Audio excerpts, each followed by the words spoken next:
Welcome back, everyone, to the Equinet webinar on advancing LGBTQI+ equality in Europe, the role of equality bodies. I hope you had a nice lunch break, that you refreshed your mind, you stretched your legs, and now you're ready to dive back in for our afternoon sessions. But before we begin, I would like to take a moment to remind everyone of our safer space policy and to go over a few quick Zoom logistics. And I think that's especially important for those of you that maybe are joining just for the afternoon. So at Equinet, we are committed to providing a safe and respectful space for all speakers and participants, a space where everyone can feel welcome and comfortable to share their ideas, contribute, and meaningfully engage with others. So we ask all participants to engage respectfully and peacefully, to use inclusive language, to respect people's identities and pronouns, to be mindful of group dynamics, to ask for consent before sharing anything, especially on social media, and to share responsibility to look out for each other. And now just a quick reminder of how the Zoom webinar works. So you should be able to see the chat. Unfortunately, it is disabled on your side, so you will only be seeing the links and the materials that the Equinet Secretariat and the speakers share with you. And there is also a Q&A feature, which you can use at any time to submit your questions to speakers and panelists.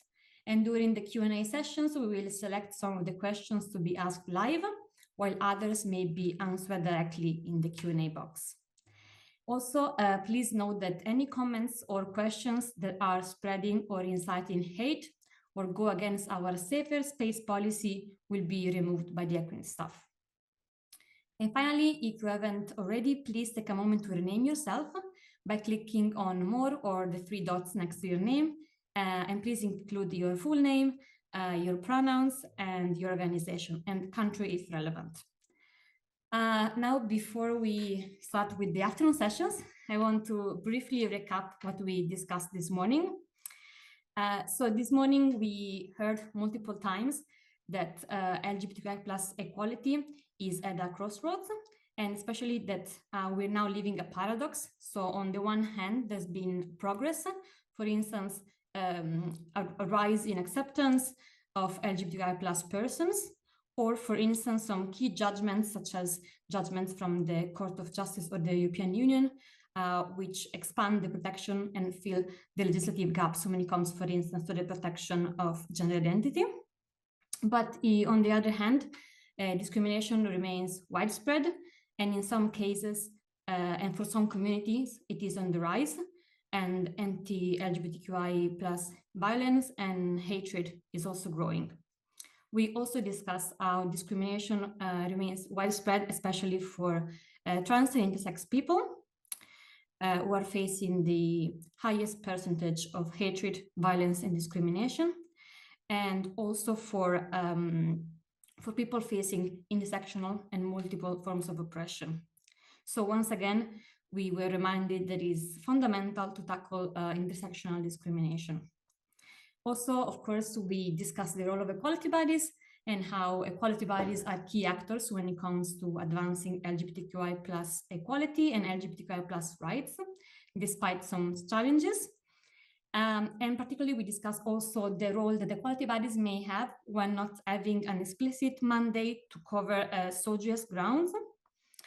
For instance, it is like the communication function of equality bodies is very important also when it comes to LGBTQI+ equality, as equality bodies can promote the visibility of the LGBTQI+ community and also may counter anti-LGBTQI+ narratives. And now I want to take a moment to do some publicity of Equinet work, because Equinet will be carrying out training focusing on hate speech and misinformation. And during this training, we will try to build the capacity of the equality body when it comes to counter hate speech, counter misinformation, including anti-LGBTQI+ misinformation and hatred. Also this morning, we discussed the standards directives adopted in 2024 and to be transposed by June 2026. and how they offer great opportunities to strengthen the work of equality bodies on LGBTQI+ equality, since they strengthen their mandate, their power, and their independence. And of course, Equinet has been working to support an ambitious and effective transposition of the directives at the national level. And we have been producing a lot of interesting materials in this regard, in particularly a legal digest that analyzes the directives, the key principles derived from the legal digest, as well as a toolkit for civil society to promote an ambitious transposition, to advocate for an ambitious transposition. And finally, another key point that was mentioned over again during the morning is that, unfortunately, underreporting remains a major challenge. And this is fueled by distrust in institutions. And of course, also there is the issue that some LGBTQI+ persons have difficulty in labeling what they are affected with as discrimination. So with all of this in mind, this afternoon we're going to zoom in on two essential topics. So first of all, we will discuss how we can build and strengthen alliances and cooperations to better advance LGBTQI+ equality. And secondly, we will discuss how we can promote the safety and inclusion of LGBTQI+ communities in today's increasingly hostile environment. So I will ask my colleague now to stop sharing the screen and the presentation, so I can introduce now the first session of the afternoon.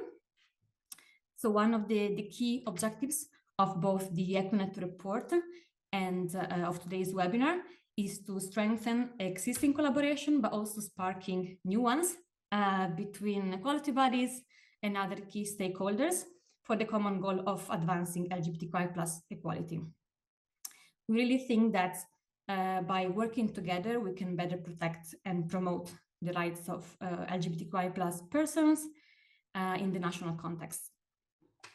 And we know that collaboration is indeed essential, especially today in this hostile climate towards equality and LGBTQI+ equality. And now I want to share some main takeaways from the Equinet report in terms of alliances and cooperation. So we found out that all equality bodies that were surveyed for the report are already working with civil society organizations, for instance, through consultations or by carrying out joint projects. Also, many equality bodies cooperate with policymakers to raise awareness and influence legislation and policy on LGBTQI+ issues. In the field of employment, national equality bodies also cooperate with trade unions and labor inspectorates. And to a lesser degree, equality bodies cooperate with lawyers, state authorities, inspection bodies, as well as other duty bearers, such as doctors or school principals. Also, it is important to note that in some countries, equality bodies are tasked with implementing or monitoring the national equality strategy for LGBTQI+ persons. So in this context, they cooperate with a variety of actors. It is also worth highlighting that the EU directives on standards for equality bodies require member states to facilitate coordination and cooperation between equality bodies and relevant public and private stakeholders, as well as cooperation amongst multiple equality bodies in the same country. So in today's session, we will explore how we can strengthen these alliances, looking both at good practices as well as challenges that come with cooperation. And we will begin with a short presentation by João Pereira, the LGBTQI+ equality expert from the Commission for Citizenship and Gender Equality in Portugal, who will share some concrete examples of effective partnerships to advance LGBTQI+ equality. And this will be followed by a panel discussion, which will dive deeper into the challenges and opportunities of cooperation between equality bodies, policymakers, and civil society. So once again, please use the Q&A feature to submit your questions throughout the session, and we will bring some of them directly to the speakers, while others may be answered in writing during the webinar. So with that, I'm very pleased to give the floor to João Pereira.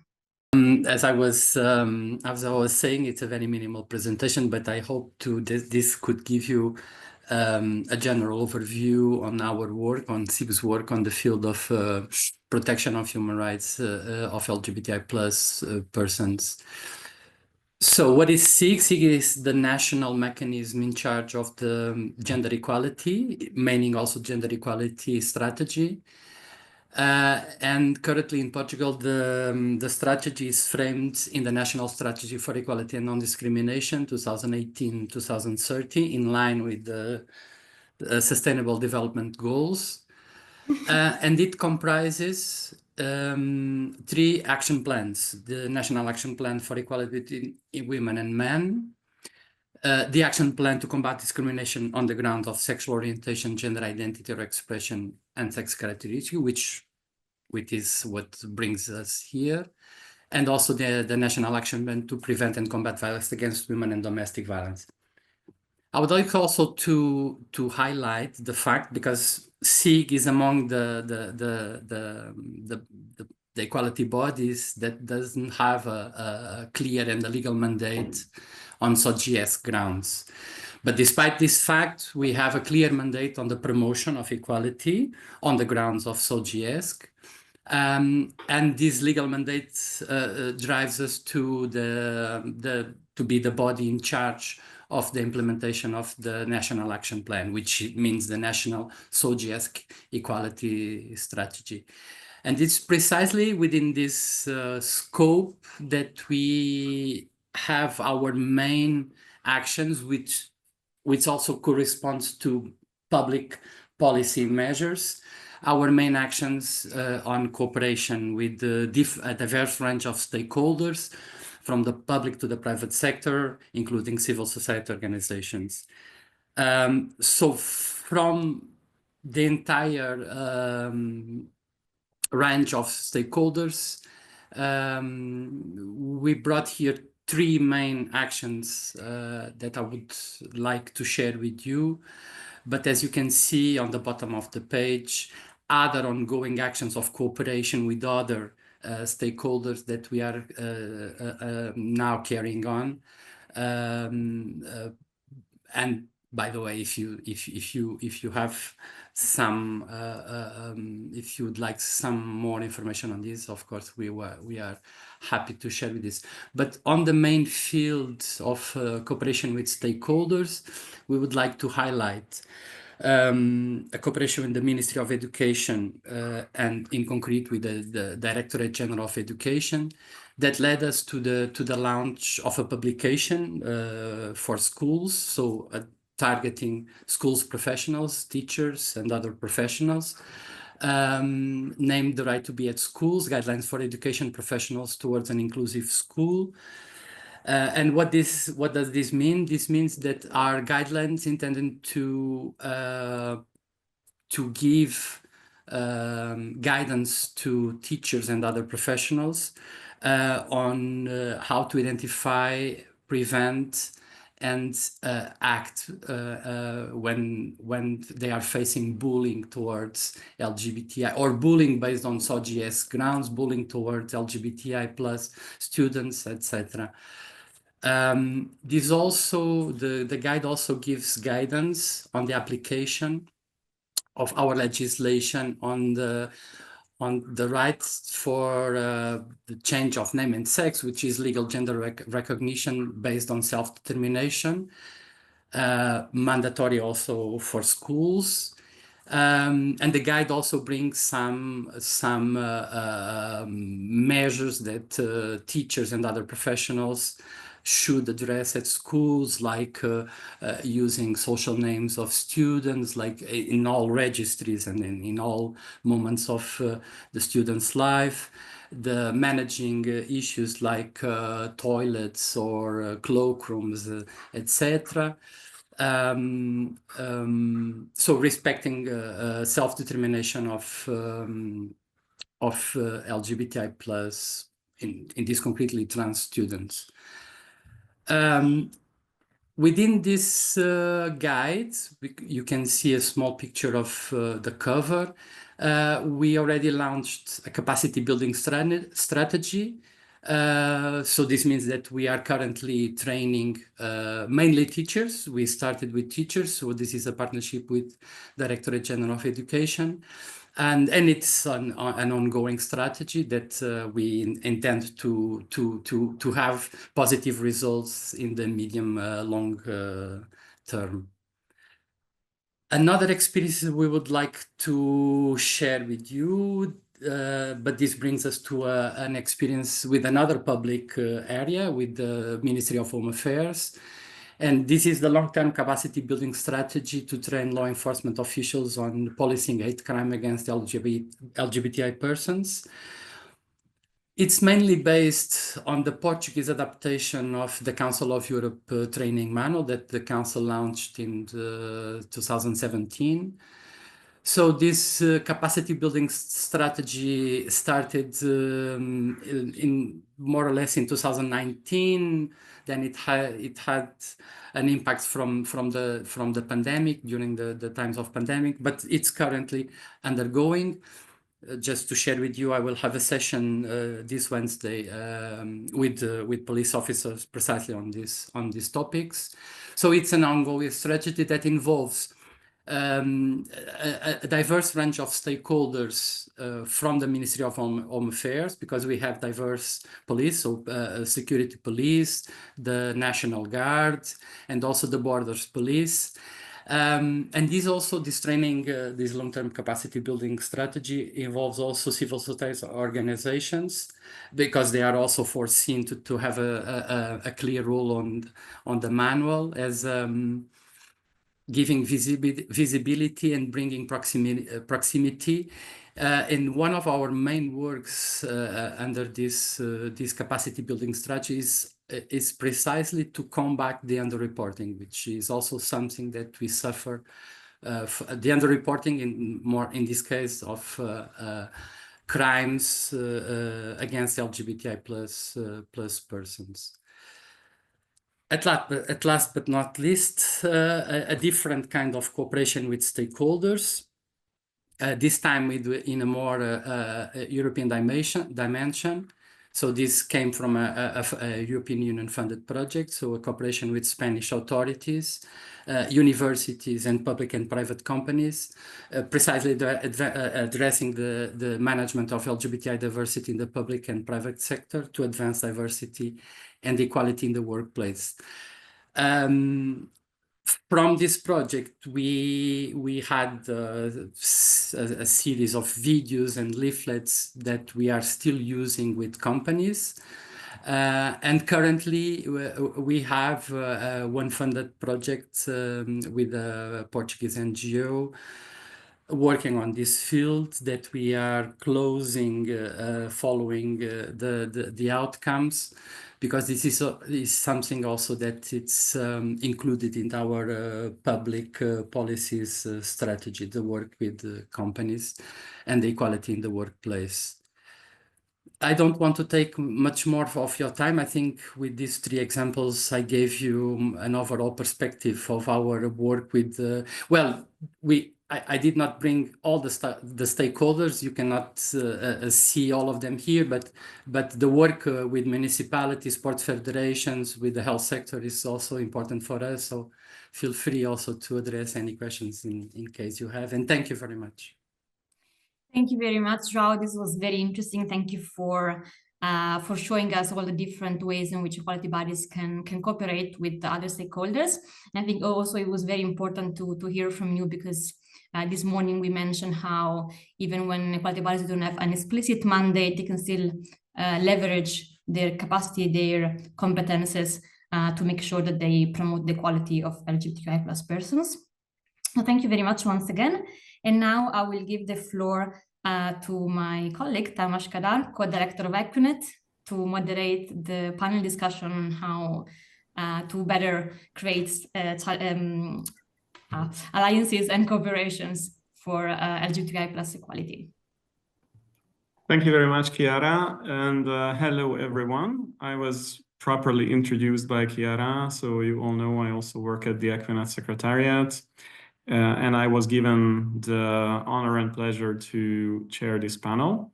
which is indeed about alliances to advance LGBTIQ plus equality. And I would like to start by presenting very quickly the panelists, who then should also appear on your screens. So we will have with us Krzysztof Smiszek, who is a member of the European Parliament. He's a Polish lawyer, politician, human rights activist, and university lecturer, who worked in various roles focused on anti-discrimination and human rights, including positions with the Polish government and Equinet, where he worked as a policy officer. So he happens to be my predecessor, actually, in this job. He has also served as the member of the Polish parliament, where he became vice chairman of the Left Parliamentary Club and chairman of the LGBT plus parliamentary group.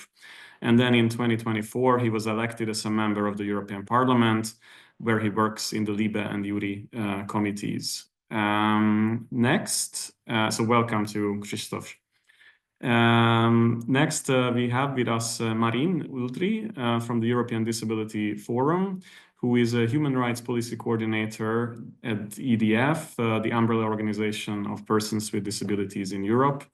Marin works on human rights issues affecting the rights of persons with disabilities and contributes to EDF's advocacy work at the European Union, Council of Europe, and the United Nations level.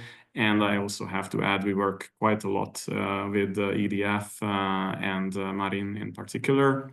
And last but not least, we also have, as a representative of an equality body working on the topic, we have with us Kristijan Kevešević from the Gender Equality Ombudsperson in Croatia, who is the Deputy Ombudsperson and who also contributed substantially to the report that was prepared and published very recently. So welcome to all. Welcome, Krzysztof, Marin, and Kristijan. I would like to start with a question where I would like to give you the opportunity to comment or share any reflections or reactions on the discussions or topics that we discussed earlier today.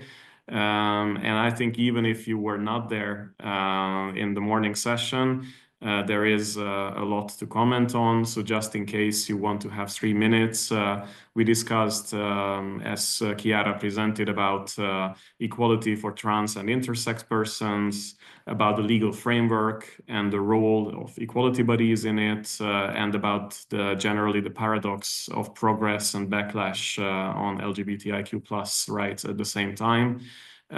So is there anything that really stuck with you that you found interesting in the session or in Chiara's summary, or anything that you would like to comment on? I would like to give you 3 minutes each.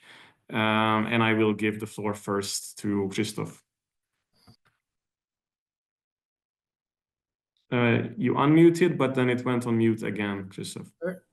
Yeah, and now? Now it's good. Right? Now it's good.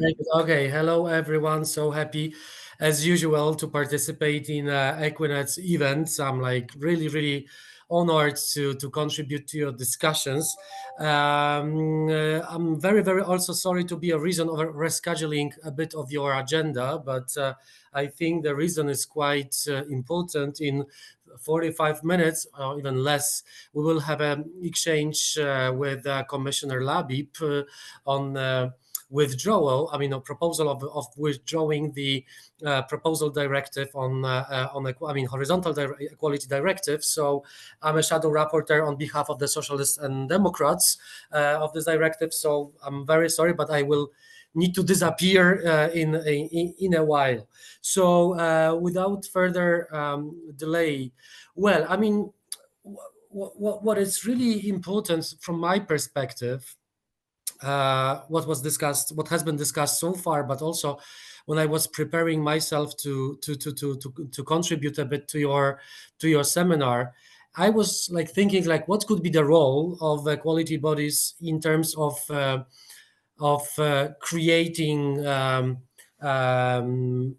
alliances or bringing on board new stakeholders that could that would be able to contribute to the enhancement of LGBTI plus rights. And I think that we can look at equality bodies from two perspectives. Equality body as an ally, and equality body as a facilitator of creating new potential networks or alliances. And of course, I mean, we've been discussing this issue for years. Like who can be invited on board, who can contribute, who can be a new one invited to the debate on LGBTIQ plus rights. And of course, equality body is a right place or is a right entity to invite trade unions, employers organizations, academia, medical professionals when it's needed, legal professionals. That was already discussed. But I think that in a changing legislative world, we should also think about equality bodies as those institutions which are able to get on board other public institutions, like, for example, regulators, institutions that are supposed to be independent, institutions, public institutions that enjoy a specific mandate, specific powers, administrative powers, which are able in many instances to issue binding administrative decisions. So when we look at the changing landscape, legislative landscape, we can see that the equality body could be the one inviting, for example, regulators, the national regulators that are dealing with media market, regulators that are dealing with digital space. We've got a pan-European legislation on digital services. So I think that this is a proper institution to be invited on board and to have them on the side of the equality body to maintain a discussion on enhancing the rights of people LGBTI plus people. Also, for example, regulators that are dealing with pharmaceutical let's say area. This is also important, might be important for example, transgender community. So this is I think kind of new area that equality body could play a more active role. So maybe I'll just stop here. I've got many other ideas, but I think that we should start this new discussion not only about equality body as a space where those traditional stakeholders like employers, trade unions, academia, legal professionals could meet and work together, but also we should see how the world, legislative world in the European Union has changed, and what are the new undiscovered institutions that at the first glance they are not so much important, or they do not have so much in common with human rights or LGBTI rights. But when we dig in a bit deeper, we can see that, just like I mentioned, the media regulators or the digital space regulators, they might have a huge potential, for example, in terms of protecting LGBTI folks from hate speech online or from hate crime, incitement to hate crimes. So this is my initial thought. Thank you very much, Krzysztof. And it's not just reflections on what we heard in the morning, but also I think quite a bit to the topic on building alliances and bringing in indeed new. Old and new organizations and actors and players in this. Marin, I would like to give you the floor now. Yes, good afternoon, and thank you very much again for inviting the European Disability Forum to participate to the discussion. So as you said, we have a very good working relationship with Equinet, but also with several LGBTI organizations here, such as ILGA Europe. And so unfortunately, I wasn't able to follow the discussion this morning, but from the agenda and the summary also from Chiara, there are 2 points that I wanted to mention. The first one is really the importance of recognizing the diversity of LGBTIQ plus people across Europe and the intersectionality. So I believe that this morning you had a presentation of the outcome of the FRA survey on LGBTI persons with disabilities. And for us, those type of research is very important because they managed to collect very important information, disaggregated information that also included information on LGBTI persons with disabilities, which very often is not the case. So we see only a specific group, which is already very diverse per se, but then not how people, for example, who are older or who have a disability or come from ethnic minority also face specific issues that are addressed in such a research. And so we are very pleased almost 2 years ago to contribute to analysis that ILGA Europe did on the topic, so at the intersection between LGBTI and disability, and I can put the link in the chat.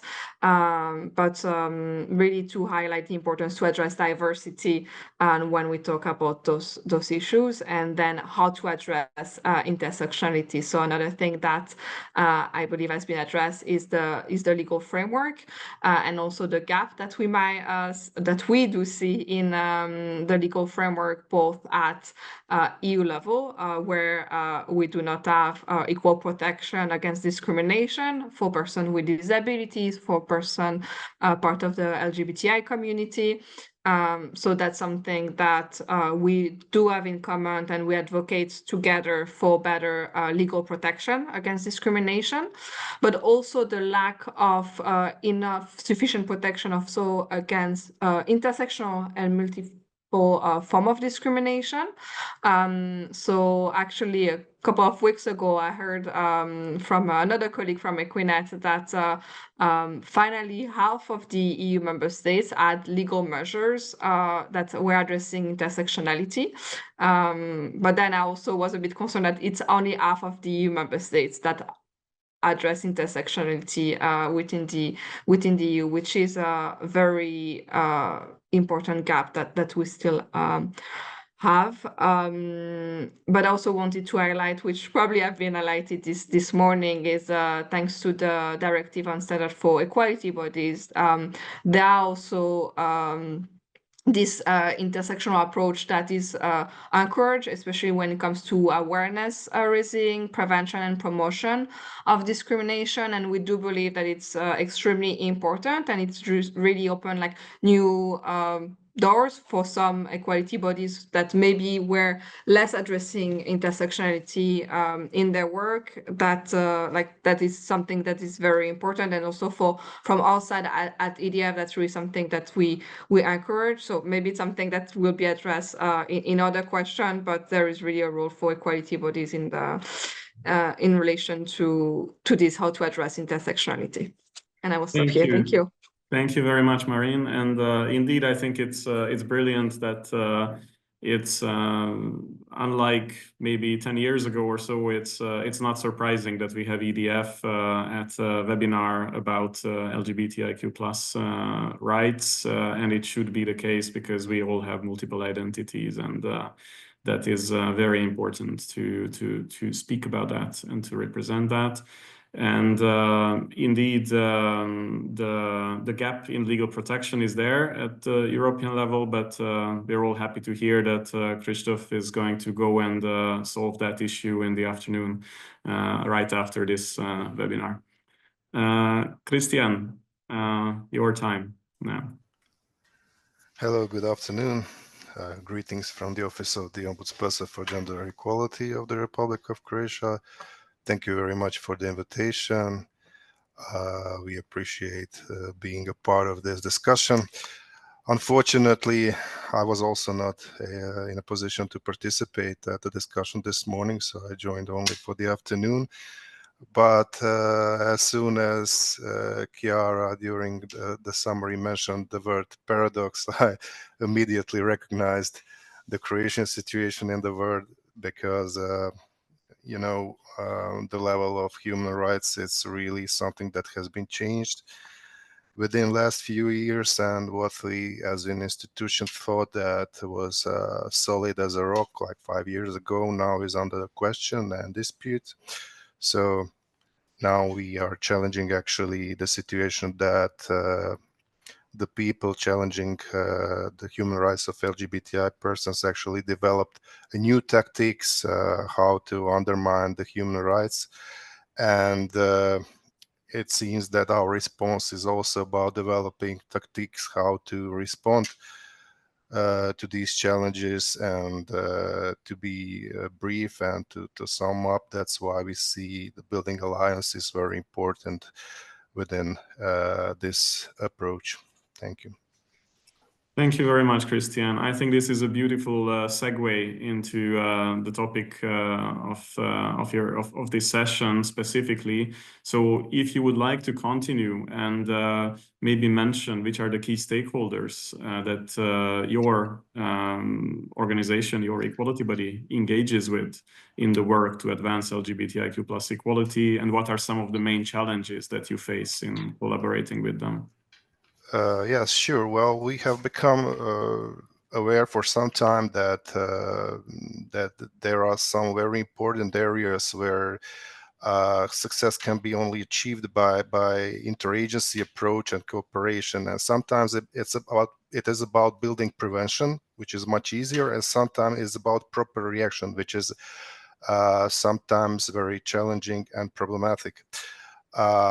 I will give you an example. If we want to raise or achieve better recognition of hate crimes among police officers, then it would be essential for us to have a strong cooperation with the National Police Academy. So wherever there is an expectation that interagency cooperation would last for a longer period, we estimated that a stronger bond or some formal ground for that should be created. And this is why the Ombudsperson for Gender Equality has signed several agreements with the let's say the key stakeholders. One of them is Ministry of Interior, so that's why we are in a position to provide lectures to police officers, not only about gender equality, but also about gender identity, sexual orientation, and discrimination in general. We also have an agreement with Ministry of Defense. We have agreement, which is also very important one, with the State School for Public Administration. And currently, we are developing a lecture on vulnerable groups, which includes also LGBTIQ community. We have also agreement with the Faculty of Law, which is important in the prevention part, but also with the other ombuds institution in Croatia. If you don't know, there are 4 ombuds institutions, so with each of them we have a mutual agreement on our cooperation. So in the context of proper reaction, I have to say that some forms of cooperation are actually already provided with the Gender Equality Act. For example, in a case of investigation of discrimination, we have power to engage state inspectorate in case when we are dealing with a party against whom the complaint has been addressed, and if this party is not cooperative in a proper way, we can engage state inspectorate to intervene into situation and conduct a supervision. So if you want to have a good example, we mentioned already also in the publication, our cooperation with the Ministry of Justice, or namely more precisely the prison system, where we have actually after the complaint that we have received by a transgender woman who was in a detention, and she was actually complaining that she was placed in the men's section instead of female section, and in that situation she has experienced numerous of inconveniences and harassment from detainees, and we have reacted with a certain recommendation, and this was a ground to start a cooperation with the Ministry of Justice, where we have developed lectures to the judicial police officers, particular with focus on the transgender people. And to be more effective, we have involved also in education and non-governmental organization called TransAid, which is actually the organization of transgender persons, some of them were actually lecturers in these education. So the composition of trainings was that we actually explain what are the protected characteristics regarding the gender identity and expression, to go deeper into legal frame of gender reassignment and living in another gender identity, to explain. I mean, for those kind of participants, it was very important to show them what is happening in practice. So we have explained the real cases of discrimination manifestation. They had the opportunity to share their experience with transgender people, and vice versa.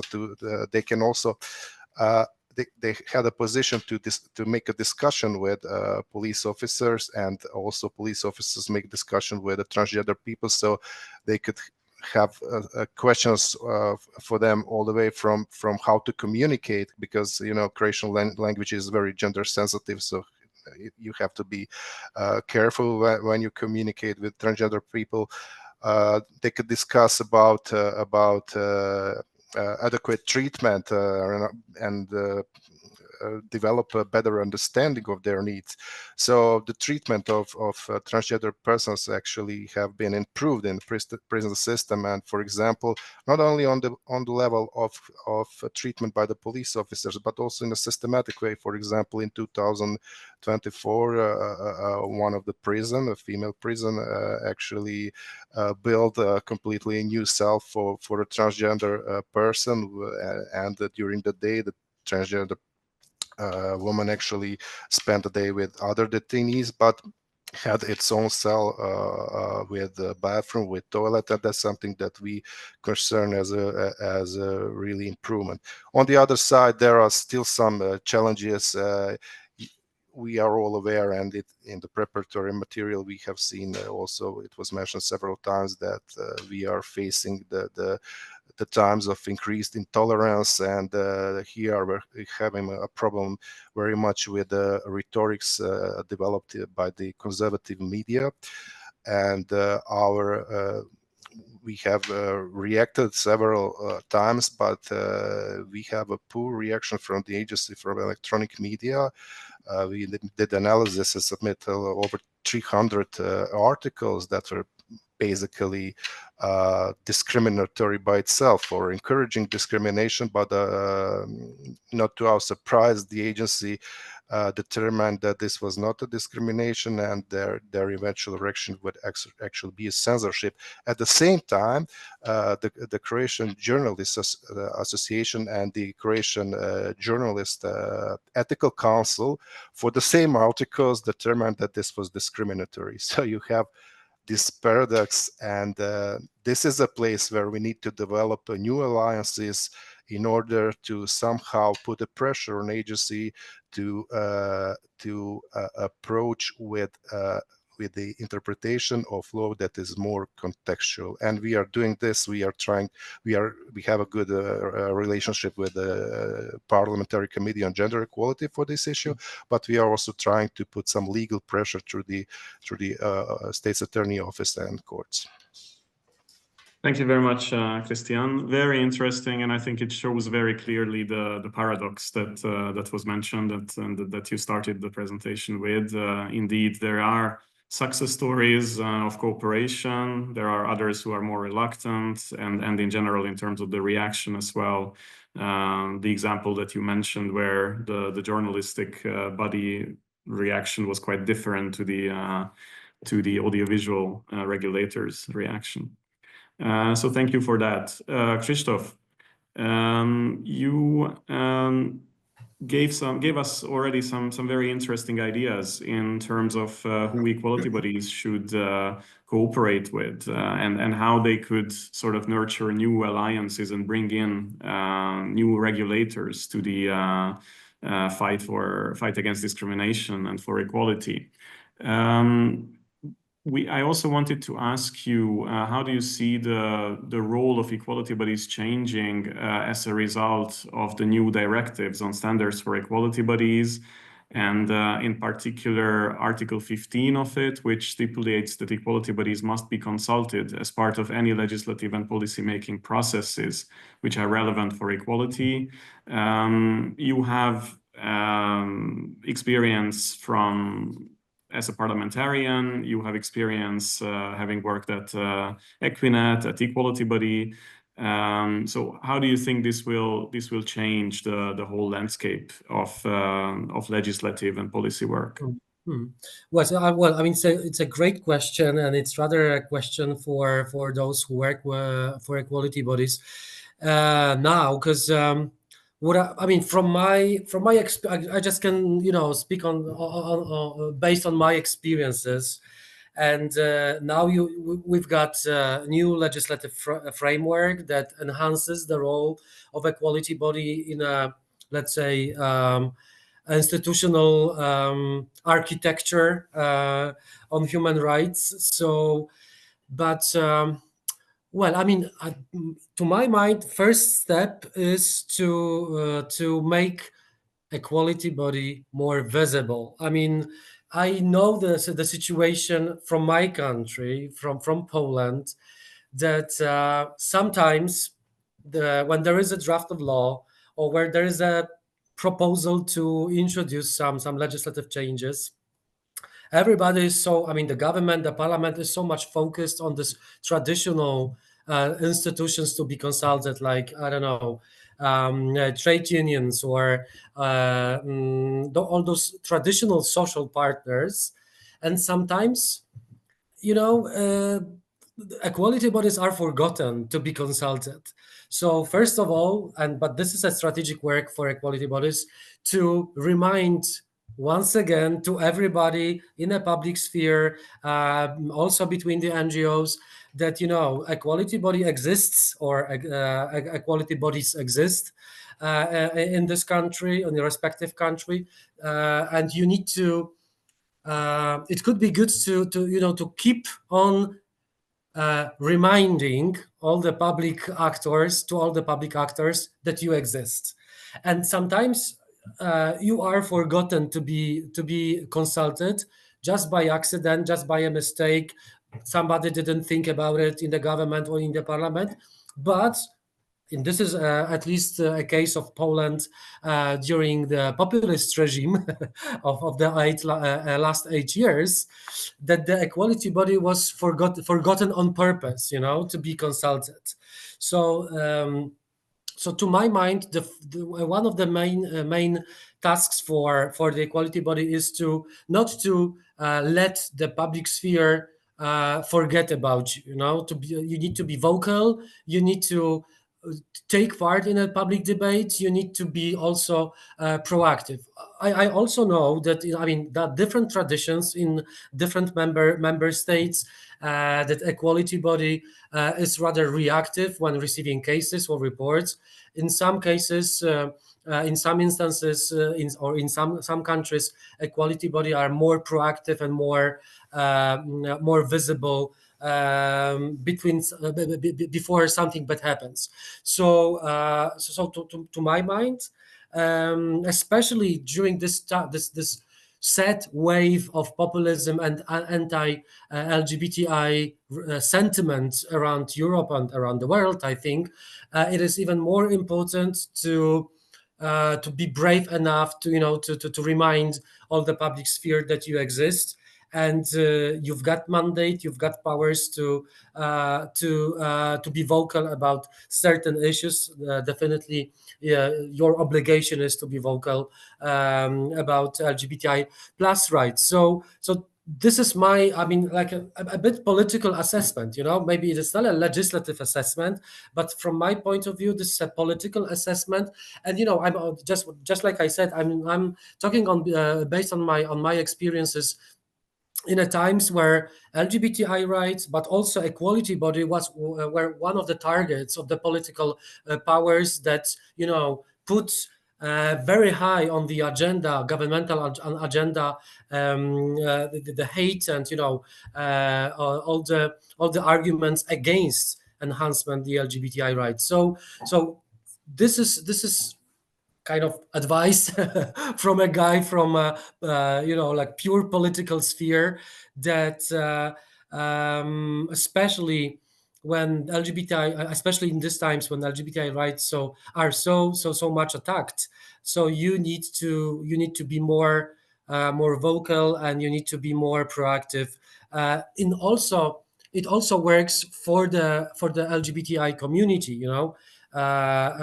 When everybody is attacking you, you need to see some kind of, you know, like a lighthouse, and the equality body needs to be kind of a lighthouse, giving hope that, you know, or a lighthouse which is reminding that there is something like national law, like European Union law, but also international standards that are binding, even if it happens that in certain member states there is a government or a parliamentary majority that is extremely hostile towards LGBTI rights. So that would be my contribution. That would be my insight. I also wanted to say one thing, because I really need to run to the committee meeting with a Commissioner Labib on equality directive.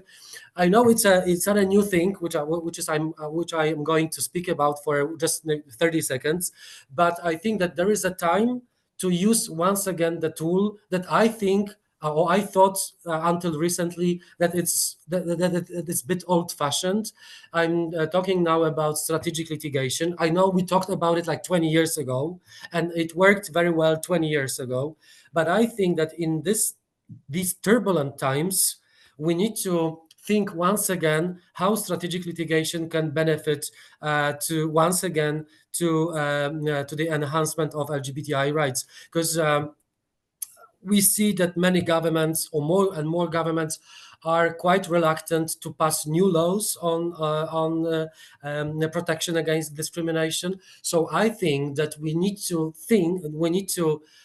have a debate how to give a second life to those traditional tools that we used in a times where there was no legislation on protection against discrimination. So I just wanted to point to leave it here, but I think that that this is something that Equinet can think once again. And I remember when I was working for Equinet so many years ago, strategic litigation was so much covered by Equinet, by equality bodies. We had, you know, I remember special trainings and seminars on strategic litigation. And just like I said, up to recently, I thought that, okay, it's a bit, you know, it's a bit old-fashioned, and we need to look for another ways and avenues to enhance LGBTI rights. But I think that in these turbulent times, we need to think once again how to use it to in a effective and proper way. So thank you so much, and it was a really really great pleasure, and I'm remaining at your disposal for future events of Equinet.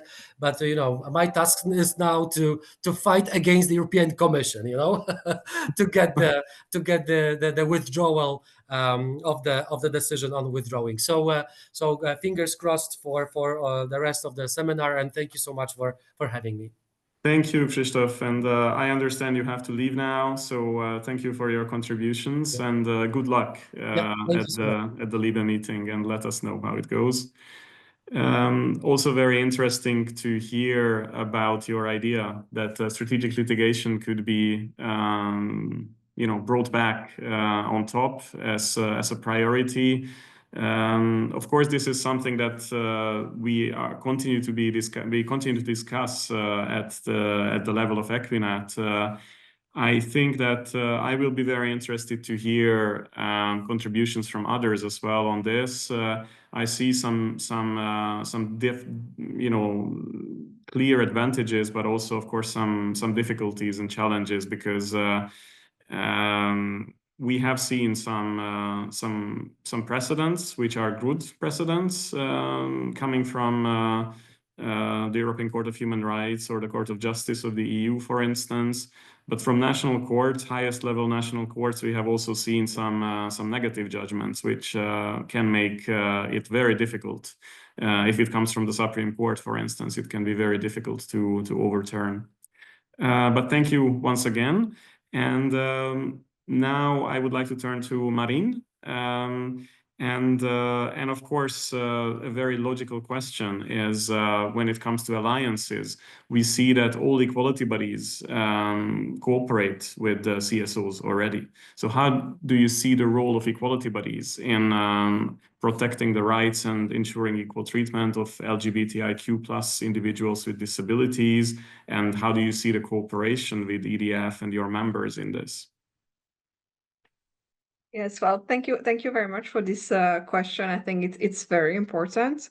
So something that Christophe already highlighted was the sort of like outreach and awareness raising. So I think like our member at EDF, most of them are aware of equality bodies. So we do promote the work of equality bodies, but sometimes they tend to like forget and then also do this work of raising awareness about the mandate and the role of equality bodies at national level. So to always continue the promotion about what you are doing, but also not only when you speak with organization of persons with disabilities, for example, not only focus on disability as a ground of discrimination, but also the other ground that you are covering. I think it's also very important that people with disabilities and LGBTI people with disabilities know that they can reach out to you also for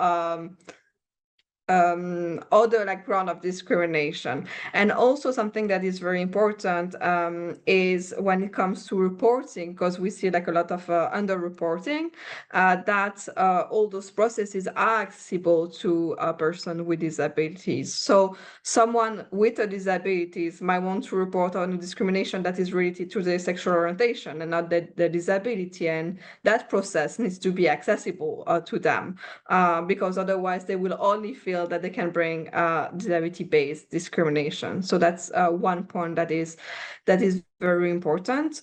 A second point that I wanted to mention as well is to also support connection between different civil society organizations. So as you did today, you invited us, and of course we already have like a really good like relationship working with Equinet, working with other civil society organizations, but that might not be the case at national level. So for example, when an equality body has specific event on discrimination based on sexual orientation, gender identity, and so on, in addition to inviting what you see as main partner in civil society, do not hesitate to reach out to disability rights organization who might not be part of usually those discussions. That's good for them to be more aware of the issues, to address better diversity in general, but also for the different stakeholders to connect. We believe that it's really like creating more space for everyone to work together on issues that sometimes are very, very similar. So creating space and promoting a space for everyone. And then last point I wanted to mention is also supporting or collaborating with civil society organization on policy change as well. So when we talk about equality strategy, so it was said that equality bodies must be consulted by the government, and there you also have really the opportunity to sort of mainstream different equality issues into different strategies. So at national level, you might have like one main equality strategy, let's say, but also national LGBTIQ equality strategy or disability strategy. And as equality body, you also have this overarching like role and like views on what different equality strategies might look like. So you can also really call on your government to make sure that the different strategies reinforce each other, are comprehensive enough, and address intersectionality. That's something that we're trying to do also at the level of civil society organizations. So now at EU level, we're talking about the upcoming LGBTIQ equality strategies. We're talking about new action under the EU disability strategies. And what we're trying to do with talking with others and so on is reinforcing each other point, but also making sure that the strategies are reinforce each other, are comprehensive enough, and have basically that we have like also similar advocacy point on specific issues. And we do believe that that can also have a stronger impact if we act like this together, all together when we do advocacy. Thank you very much, Marine.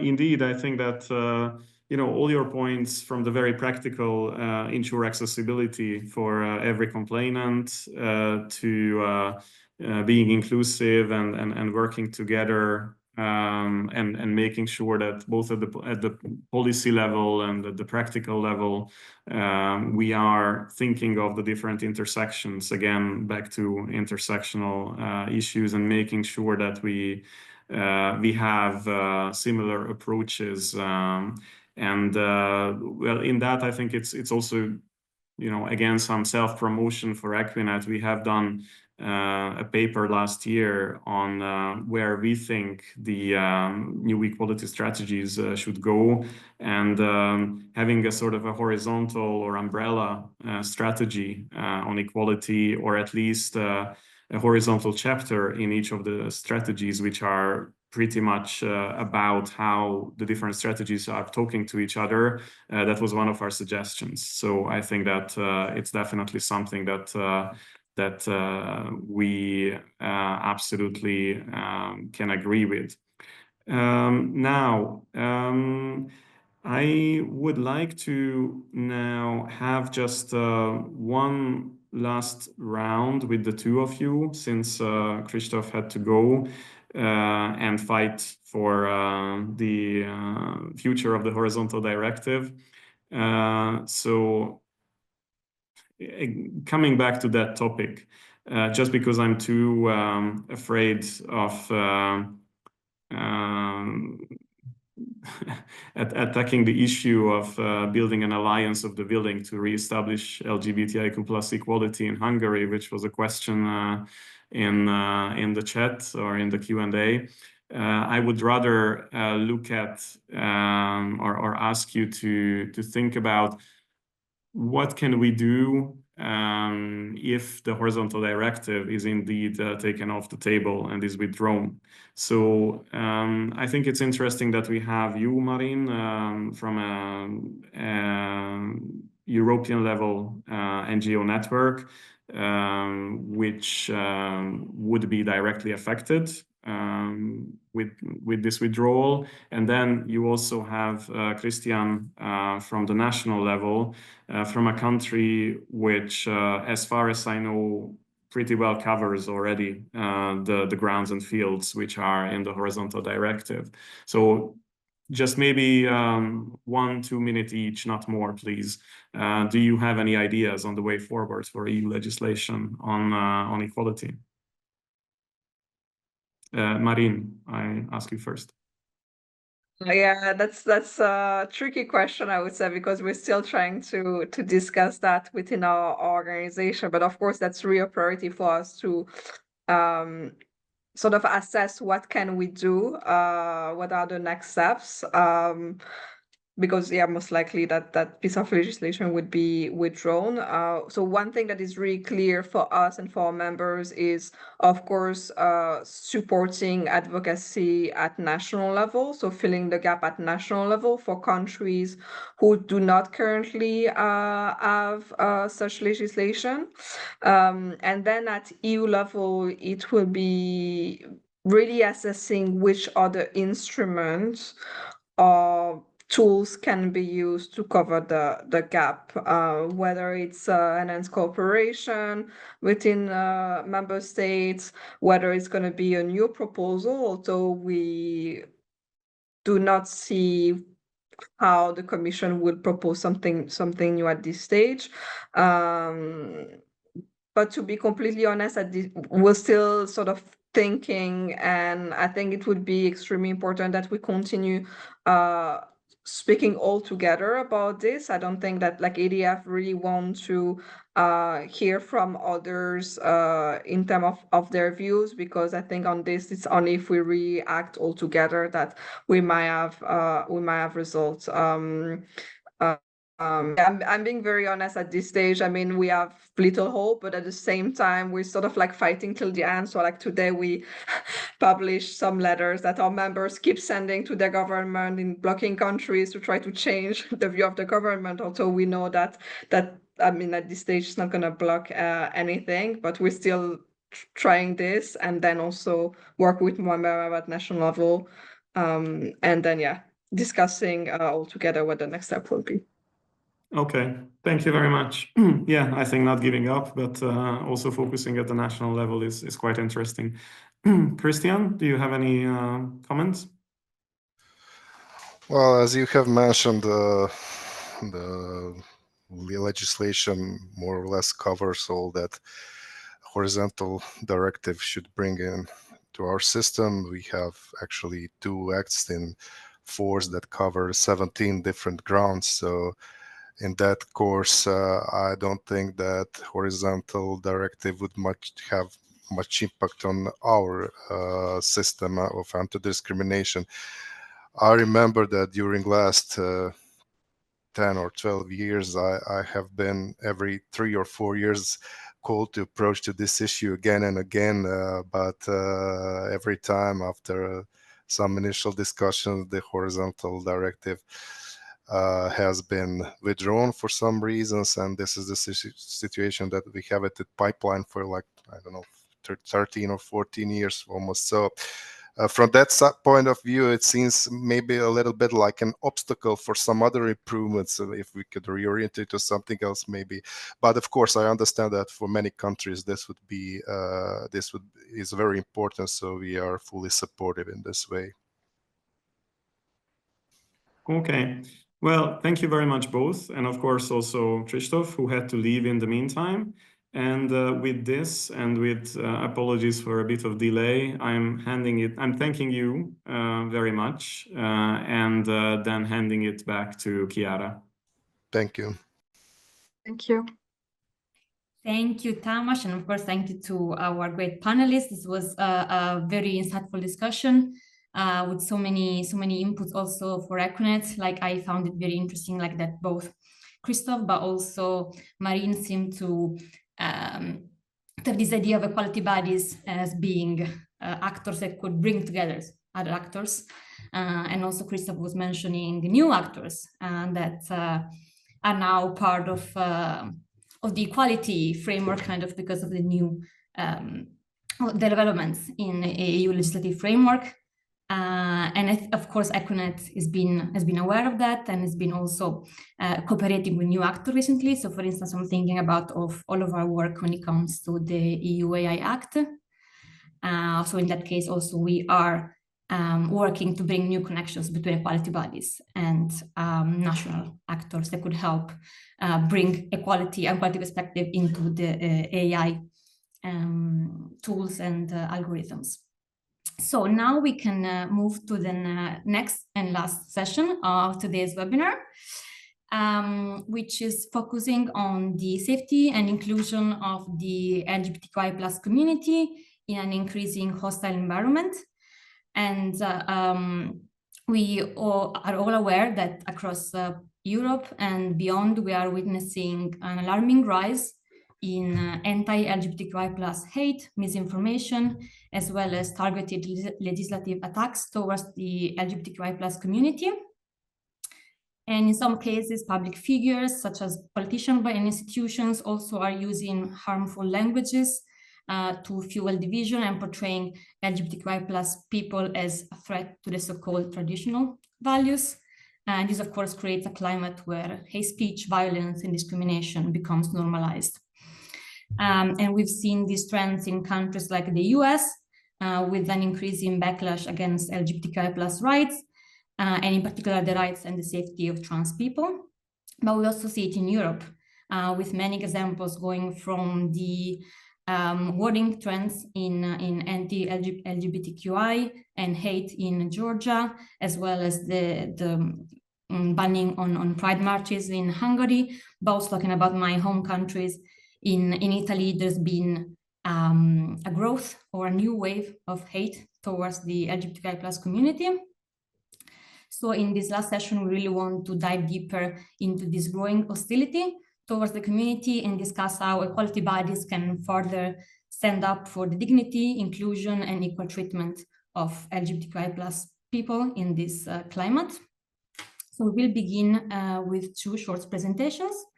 We will hear first from Anna Maria Sjova, a researcher and an analyst working at the Slovak National Center for Human Rights, who will present the recent work with the organization on hate speech against LGBTQI plus people on political Facebook profiles. And then we will hear from Agata Szylpulska, who works at the Commissioner for Human Rights in Poland and was also contributing author to the Equinet report that we are officially launching today. And Agata will share some of the Commissioner for Human Rights good practices when it comes to promoting the safety and the inclusion of LGBTQI plus persons. And then following this presentation, I will give the floor to my colleague Moana, who will moderate a panel discussion which will take a deeper look at the challenges, strategies, and opportunities for advancing LGBTQI plus equality in this climate of increasing polarization. So once again, for all participants, feel free to use the Q&A to submit all of your questions at any time, and then we will collect a couple and we will ask our panelists later on. So with that, I am pleased to give the floor to Anna Maria Sjova from the Slovak National Center for Human Rights. Thank you, Chiara. I'm just going to share my presentation. Do you see it? Yes, we are not seeing the full screen, but we are seeing the PowerPoint. Just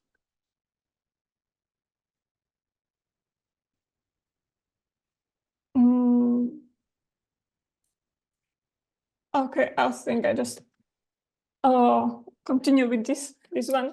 This is fine. This is all right. Okay. So at our NHRI, we wanted to see how hate speech against LGBT plus people and other minorities, how it is growing. So that's why we conducted the research about hate speech, especially on political Facebook profiles. We chose political profiles because this is the main source of hate speech in public and political discourse. And we looked on both the posts on these profiles and comments. And we selected them in media monitoring tool by the occurrence of keywords related to LGBT plus people, migrants, and Roma people.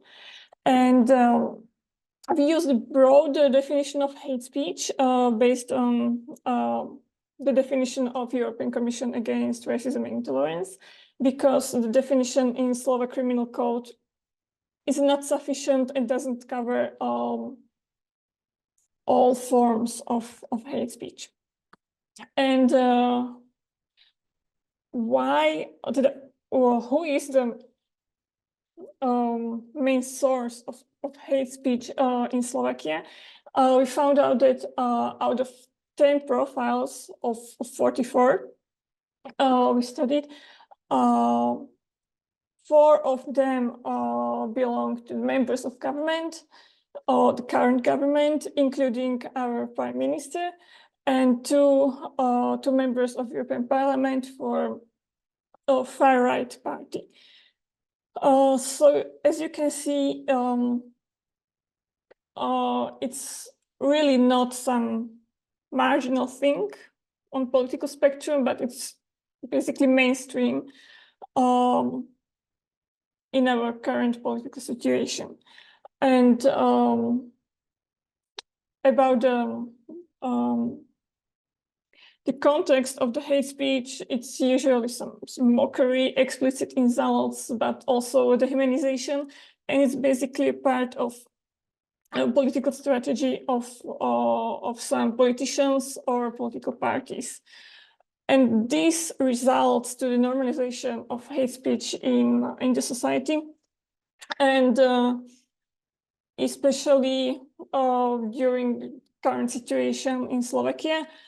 We thought that after the terrorist attack against LGBTI+ people in Slovakia a few years ago, things will get better, but unfortunately, the situation is getting worse. Anna, sorry to interrupt you. We're not seeing your PowerPoint moving. It's not moving right now. It's okay if you just scroll down, then we would see the rest. I will skip this one. Just the recommendations from our publications.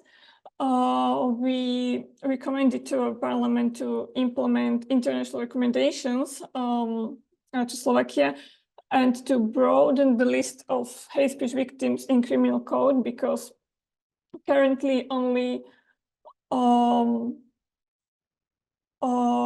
it is only prohibited in criminal code the hate speech against people based on their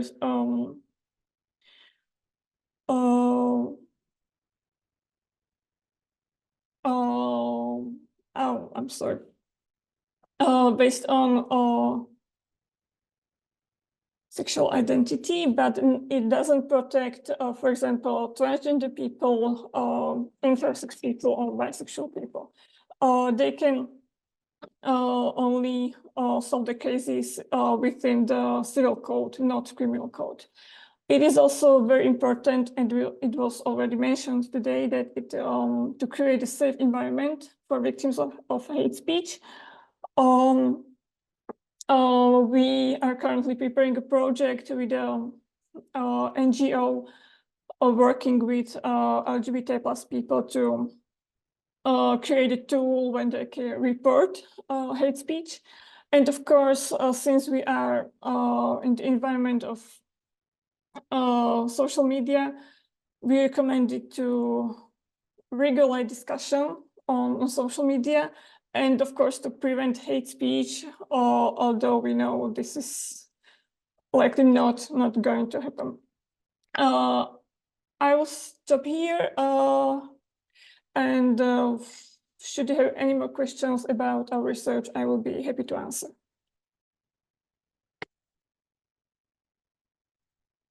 Thank you very much, Anna, for sharing this great good practice with us. Since we're a bit running late, and I know that some of the panelists need to leave a little bit, or like at 4, I am proposing that now we actually have the panel discussion, and then the last short presentation by Agata from the Polish Commissioner for Human Rights will be right after that. So it might be that we finish a little bit after 4, but hopefully we should be done at like 4:15, 4:20. So I am now then giving the floor to my colleague Moana, so she can introduce the panel discussion. Thank you very much, Chiara. And let's move to the panel discussion, where I will quickly welcome our panelists so we have time to exchange. So welcome to Chris Tassone, who is a senior policy counsel at Advocates for Trans Equality. formerly known as the National Center for Transgender Equality. They work to create a society in which people living outside of a cisgender binary identity have access to the freedom, bodily autonomy, and legal protection needed to thrive.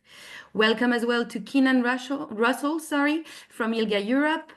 Keenan is a senior policy officer at ILGA Europe, coordinating work on trans, intersex, health, data, conversion practices, and the anti-gender movement in Europe and Central Asia. Welcome to Sarah Chender from the Equinet Initiative for Racial Justice. Sarah is an advocate and organizer working within racial and migrant justice, feminist and queer movement.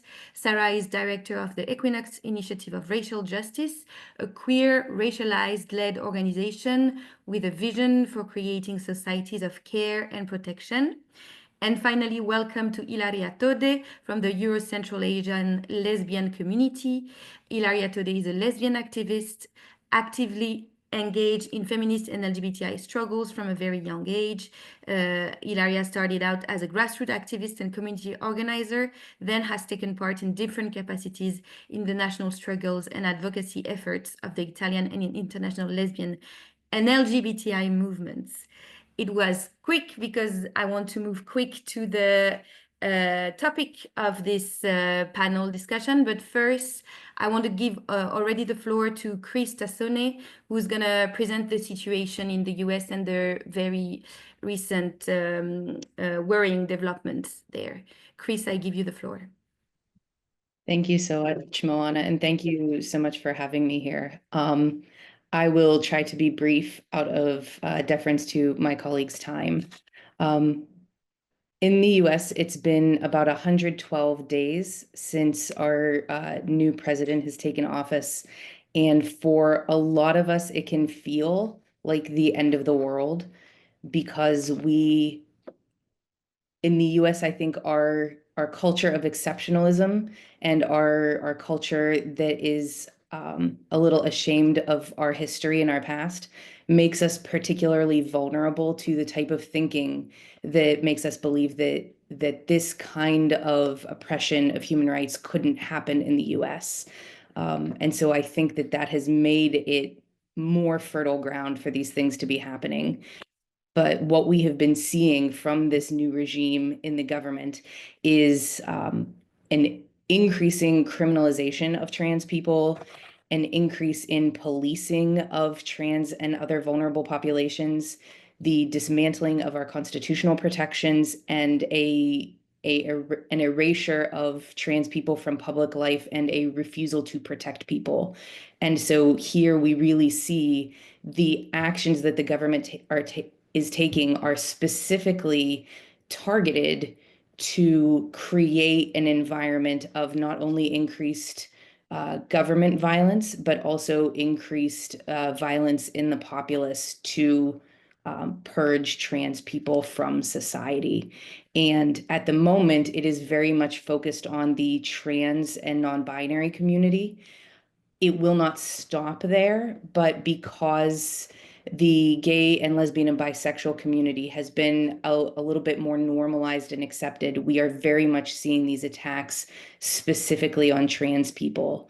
And I think that is connected to our ideas about beauty and value and whiteness. And so the attacks that we're seeing are especially on trans women of color, and they're very tied to both the misogyny and racism of the current regime.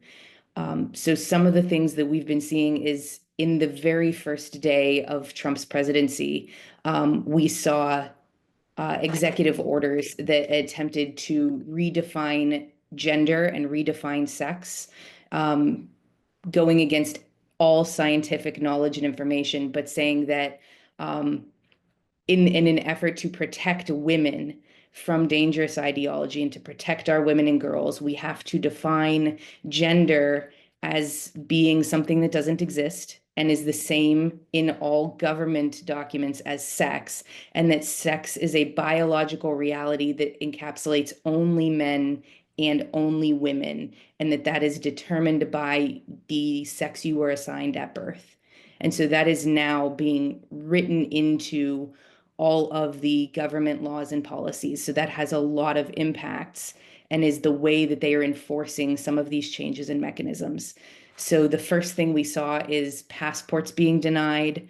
One of my colleagues was a little late updating their passport, and their birth certificate and their previous passport were held by the government. They are currently involved in a lawsuit so they can get identity documents back, but you can no longer get documents that affirm your current identity. You can only get those of what you were identified at birth. We are seeing school censorship where both students and teachers are unable to show up authentically, and it is acceptable to discriminate. Restrictions on gender affirming care and how those can be funded, and attacks on people who are taking those out. Just last week, we saw the Supreme Court told the government that they can begin to purge the military of trans people, despite the fact that many of these people have been serving for 10 years or more. We're also seeing an eraser of our history and resources, killing our funding. And like I said, this really is all coming together in a way that the government is ensuring that results in an increase in violence. So a lot of the eliminations in the government that we've been having have been tied to ensuring that happens. Department of Homeland Security has withdrawn a ban on surveillance for trans people. There has been a 70% reduction in the Department of Justice's Civil Rights Division. The administration has fired all of the top lawyers in the military. So now there are increased laws against trans people. The naming and shaming and calling trans people predators so that the populace will be threatened by them, the removal of any ability to protect your existing rights. And just last week, we also had the president say he wasn't sure if he had the requirement to uphold the Constitution. So we are in a place that I think we believed we would never be. And that is very much driving our current position. Thank you so much. Thank you for your presentation, which is worrying is a weak word for it. So thank you very much. I want to hear the reaction of the other panelists on what you just said, and maybe they can also draw parallels with what's happening in Europe. Let's start with Keenan. Sure. Thanks so much, Moana, for the opportunity, and Chris for the overview of the situation in the US.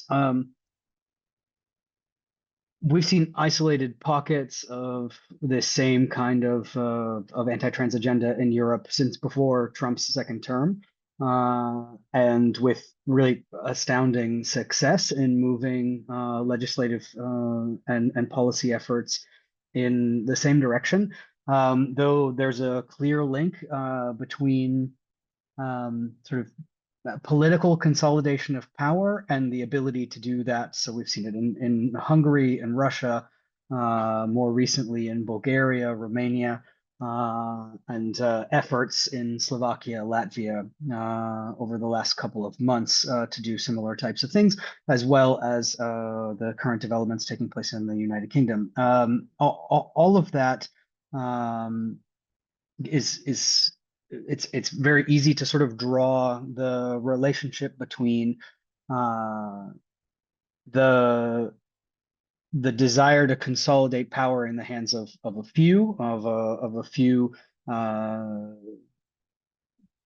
particular individuals within a certain part of the political spectrum, and using trans people and the divisiveness associated with protecting the rights of trans people to distract people from the sort of broader societal backsliding that we're seeing, backsliding in securities and the welfare state, backsliding in access to healthcare, employment, cost of living crisis. All of these things kind of align with one another.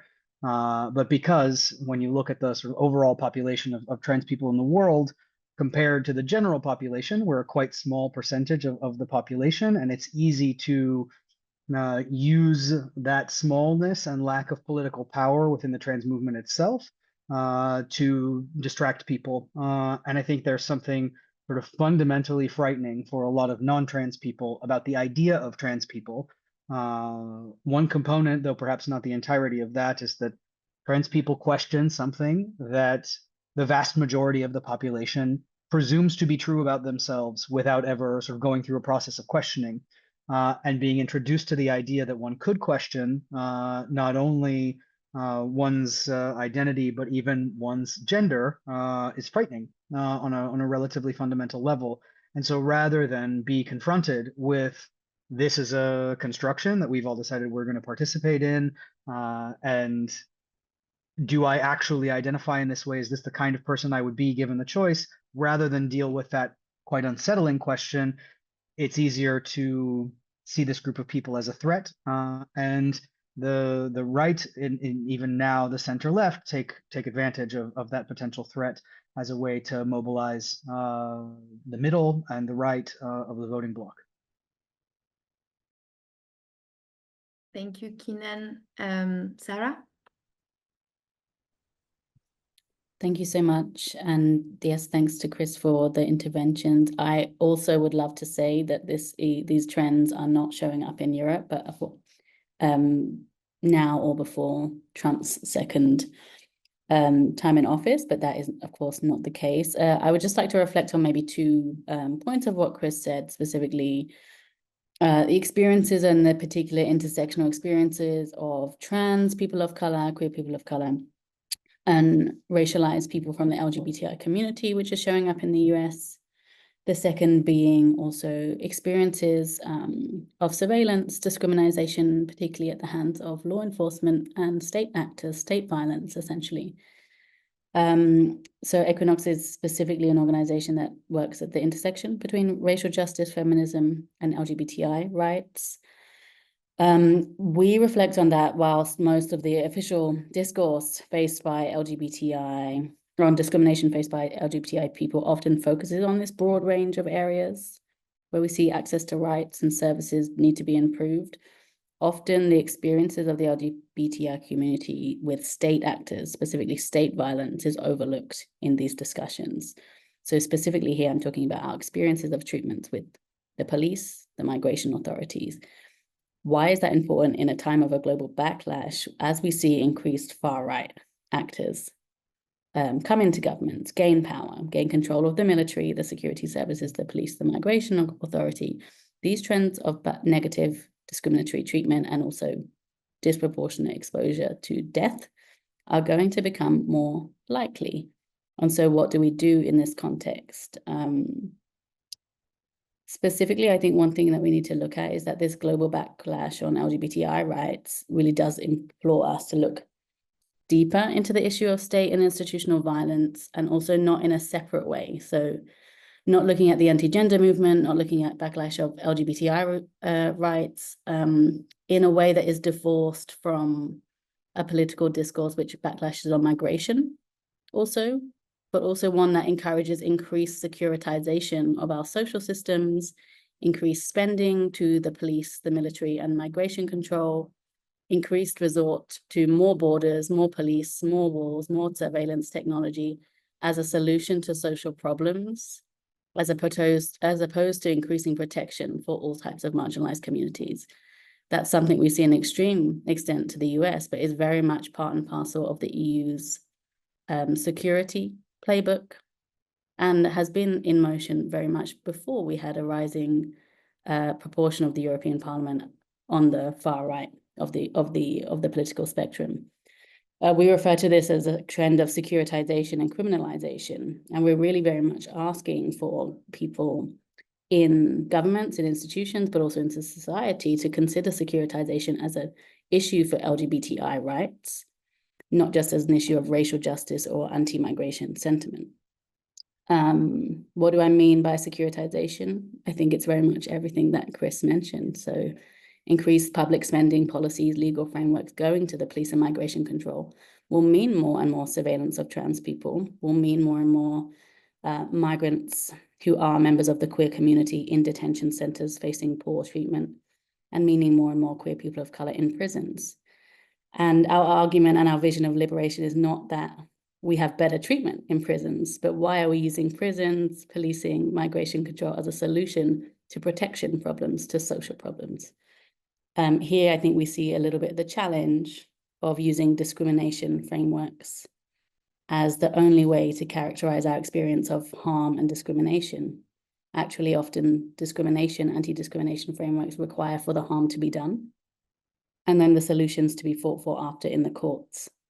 When we are members of migrant communities, when we are racialized communities, and specifically when we are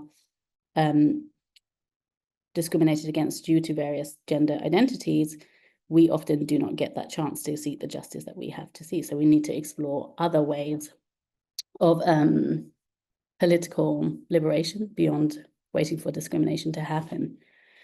So a little bit of where we can find information about that.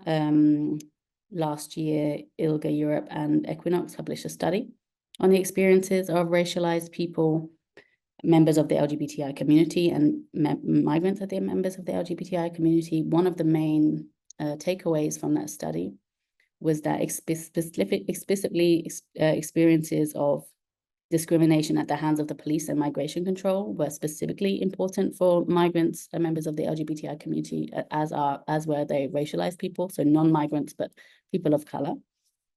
That often experience of discrimination increased when people were trans feminine, when they were sex workers, or when they were disabled. And so essentially the whole framework of sort of access to justice that people are supposed to seek when they have had an experience of discrimination, whether interpersonal violence or discrimination at the hands of social services, essentially meant that there was often no recourse to access to justice. People did not feel safe at the hands of the police. People did not feel safe at the hands of the migration authorities, of course, if they are themselves perpetrators of violence. Again, as the far right increases, as more and more resources and capabilities are going to the police and migration control, these are experiences that are only going to increase. And we cannot hope to seek accountability within those frameworks in a far right context. That is extremely, extremely important. So what do we do in that context, and what do people who are really invested in this struggle looking to do, and particularly policymakers and institutions? The first, I would say, we would specifically look out for the experiences at the intersection of various forms of discrimination. So as we've seen with Chris's presentation in the US, explicitly looking at the experience of racialized trans people, racialized queer people, and migrant queer people, especially in the various European contexts, exploring not just the experience of discriminatory treatment as exceptional cases, but also part and parcel of broader policy frameworks which bring those four experiences about, and explicitly looking at the experiences of racialized LGBTI people, but also people at the intersections with disability, socioeconomic status, and sex work. Secondly, I would really implore us always to be considering the aspect of state violence as a crucial barrier to LGBTI rights, recognizing that when those rights are violated by law enforcement and migration authorities, these can be some of the most harmful instances of violations of rights, liberty, and bodily integrity, and so we need to plan around that. And then lastly, thinking about what specific legislation, support, resources toward accountability we can put forward in these cases of state violence and discrimination, which I think are increasingly going to be happening in a far-right context, in a context of an LGBTI and anti-gender backlash. So I'll leave you there with those points, and hopefully we can have a further discussion about those issues. Thank you, Sarah. It was brilliant. Now, Ilaria. Yes, hello everyone, and thank you very much for the invitation to Equinet, and thank you so much to Chris for the presentation, and to Keenan and Sarah for what they have already said.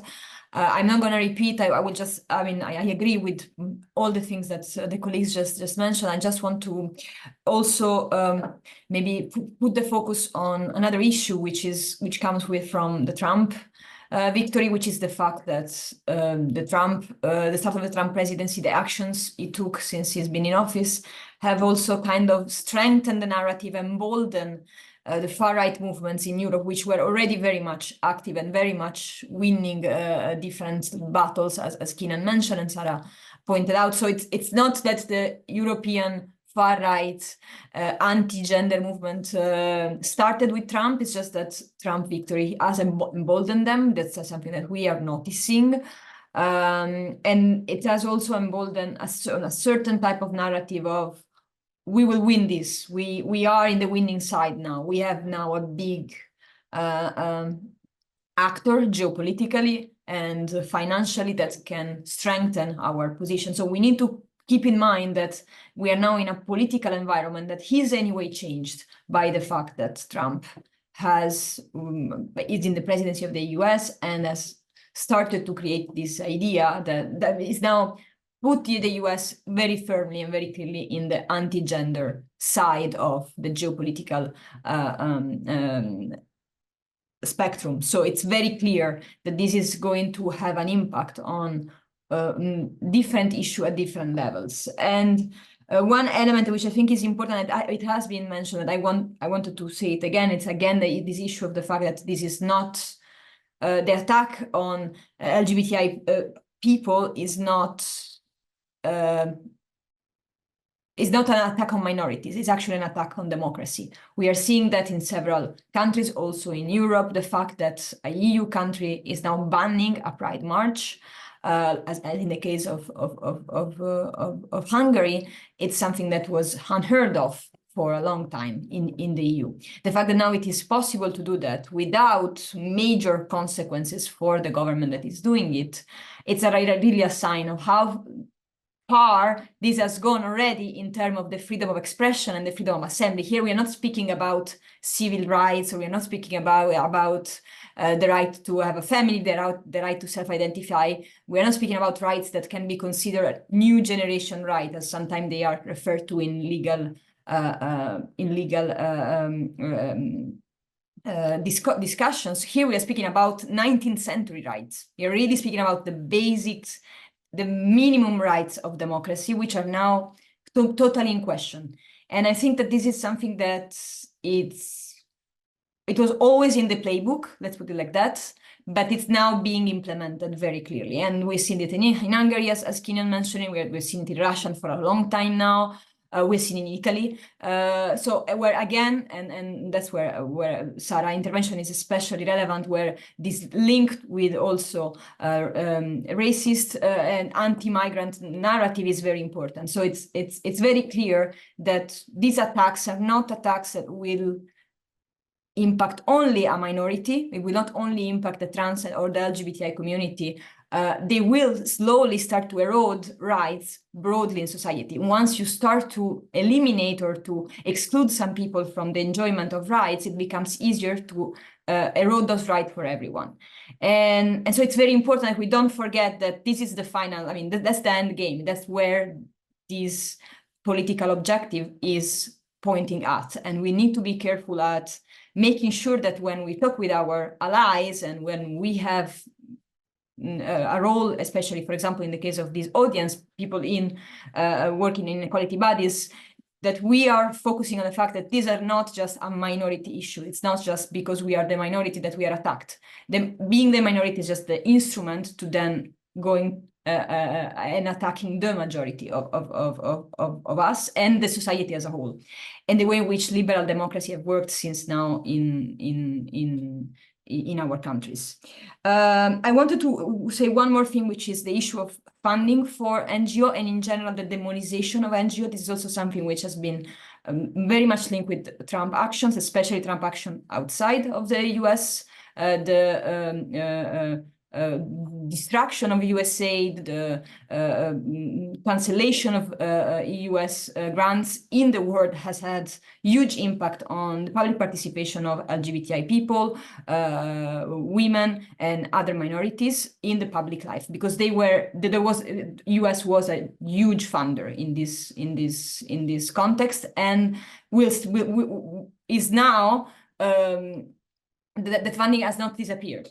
we will go somewhere else, and of course, it will not go in favor of advancing the rights of LGBTI people, the rights of women, the rights of minorities. That's a very clear. It's a very clear. It will happen. This is clear. But what is important to notice is that this rhetoric about we should not use public funding for divisive issues is also very clearly coming to Europe. Those of us who are following, for example, the conversation around the next budget of the EU knows this very well.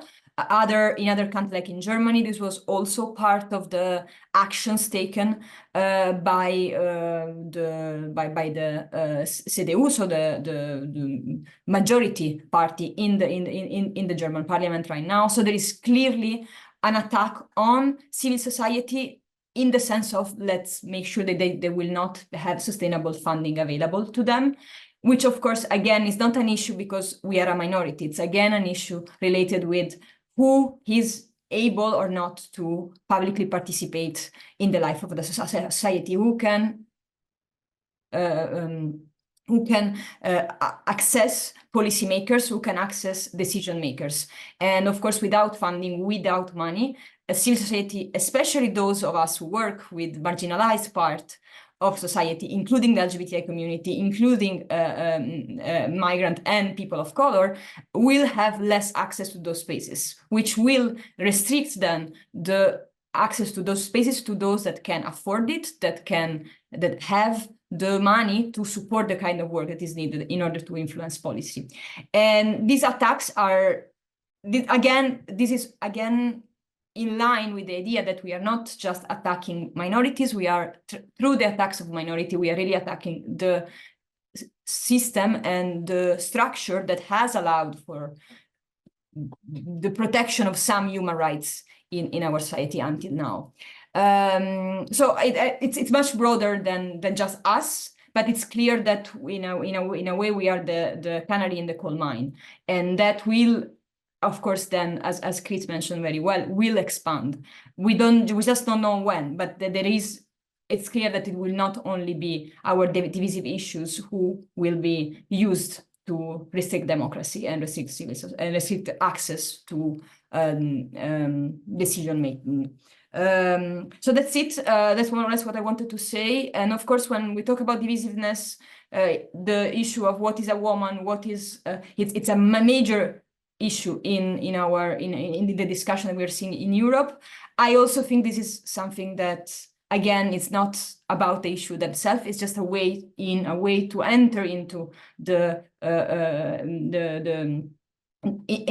enter into the conversation and then make sure that those issues become untouchable for anyone but those that want to keep the status quo and keep the certain system of power in place. So we have to be very careful of the current situation. Really is not it's not a minority issue. It's much broader than that. That's it. Thank you so much.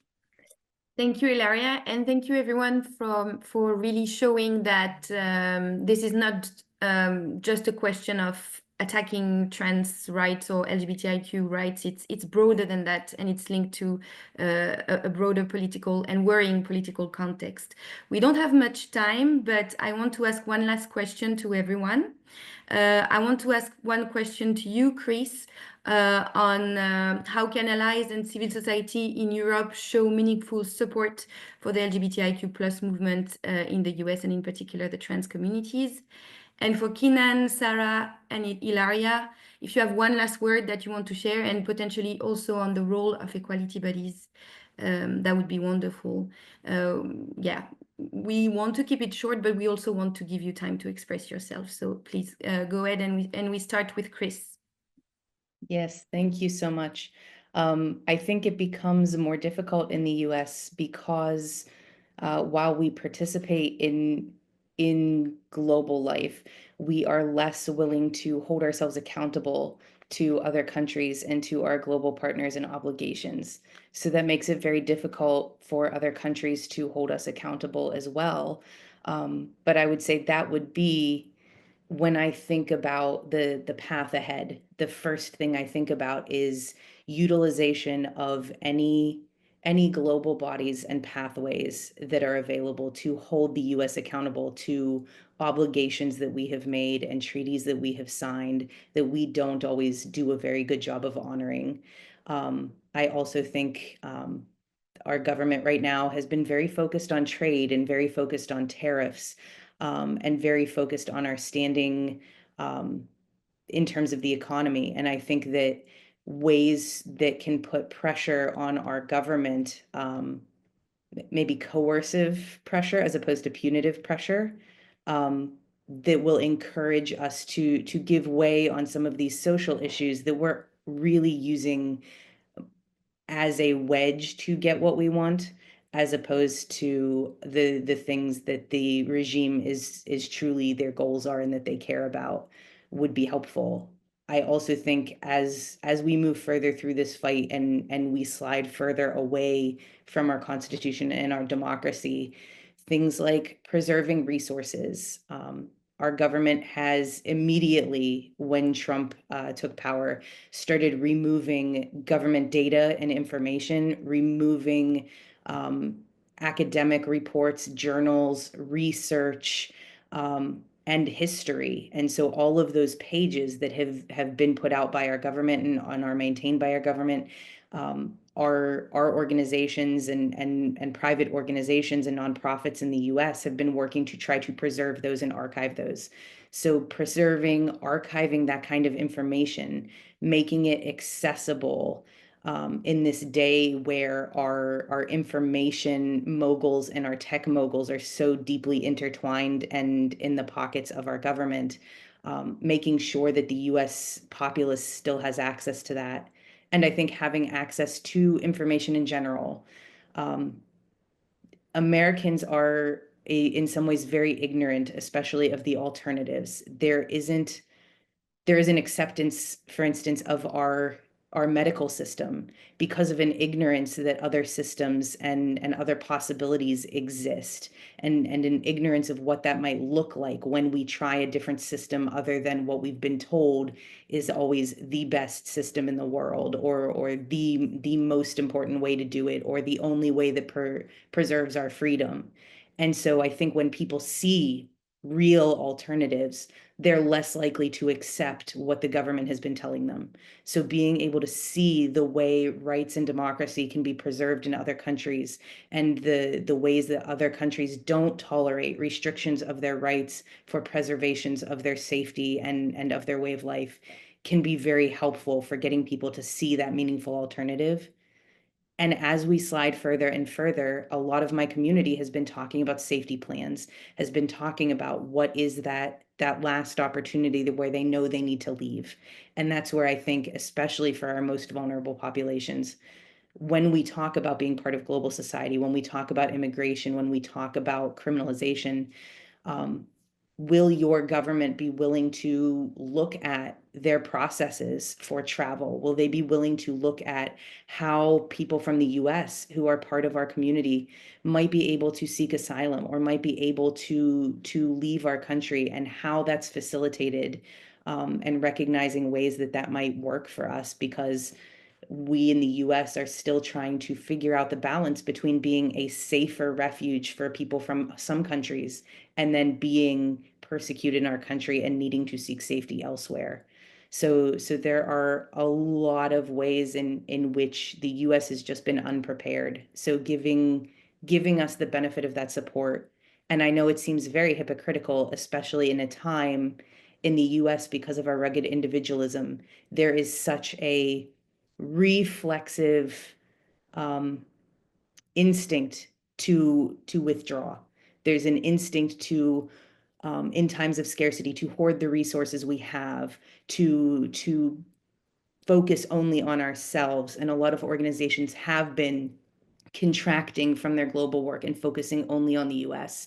And I would ask that all of you and your organizations and your governments give us maybe some undeserved grace in understanding that is a thing that we are doing in a place of fear, and showing us that there is a better way to reach out a hand to your global colleagues and help us when we do eventually come out of this, we will need some guidance on how to be better global partners in this work. Thank you so much. Thank you for this perspective. Keenan? Sure, I'll be very, very quick, which is to say, in moments of severe strain and stress on marginalized communities like now, on LGBTI communities in general, on trans communities as well as intersex communities in particular in this moment, a key role that equality bodies need to play is outreach to those communities to ensure that they know that equality bodies exist, what equality bodies can do for them, and that needs to be extremely proactive on the side of equality bodies, because frankly, right now, thinking about taking a case or bringing a complaint is not even on the list when you're worried about being able to keep the roof over your head and keep your family fed and avoid detention or prosecution for a variety of reasons, or potentially even losing your citizenship. Right, which is on the table in an EU country at this stage, right? So there's a very clear role for equality bodies to say, we are here, this is what we can do for you, in the right place to the right people at the right time, which means figuring out who those people are, where that place is, what the language you need to use looks like, and tailoring that outreach to very specifically target individual populations that are under enormous strain. Thank you, Keenan. That was very practical. Sarah? Just to +1 to that, and also explore when we're making that offer and outreach of support to such communities, to remember that some people are at the intersections of various forms of discrimination. They might bring specific challenges, like some of the ones that Keenan have mentioned. So being more likely to undergo discrimination in the immigration procedure, violence at the hands of the police, etc. And understanding in a clear way what is the mandate of the equality body in particular that they should be reaching out to, and how in those contexts, specifically in the context of institutional and state violence, what the equality body can be done there. I know there's an ongoing conversation about mandate in many of these issues of some equality bodies versus others. There was a discussion earlier today a little bit about the collaboration between equality bodies and other departments, and I would emphasize really that this is extremely important. Being very clear to people who are some of the most marginalized within marginalized communities, how can equality bodies offer support specifically in these most extreme cases of state violence, would be interesting. An important focus going forward in this political context. I think another one a little bit less operational that we've been reflecting on at Equinox is on the question of public budget. So at a political level, it's really important that organizations that do offer a form of reprieve or protection in these cases of discrimination, whether it's interpersonal or state-led, that these bodies are increased in their resources. As we see, the EU will debate its budget from this and next year onwards. We would really love to see that instead of the increase of resources going to more prisons, more border walls, more migration authorities, more policing, more surveillance, which is the upward trend, more weapons, we would love to see more resources going to such bodies that have protection rather than punishment as their goal and modus operandi. And so exploring how those conversations about the redistribution of public budgets to protection rather than control or surveillance or punishment, how that can be explored would be another recommendation. Thank you, Sarah. Ilaria? Yeah, I mean, I think that what Keenan and Sarah mentioned are, I think, the main action on which I would really encourage equality bodies to focus on. I would say one, work on research and data, because I think that it's still very important that data is collected and that information exists on what is happening about on the discrimination of that LGBTI people and other minorities are facing. Again, in an intersectional way would be very important. We are always in the situation where those that face multiple discrimination or multiple type of oppressions are often disregarded because the data does not include them. So if equality body are, or when equality body are collecting data, I think the specific attention to those parts of the community that are less represented, less visible would be especially important. And yes, I wanted to say again, the part about funding, in case funding is available, in some case I know that it is, make sure that this really goes to those in the community that are struggling in this moment because of the situation and will probably struggle more in the future. That's it. I don't want to take more time.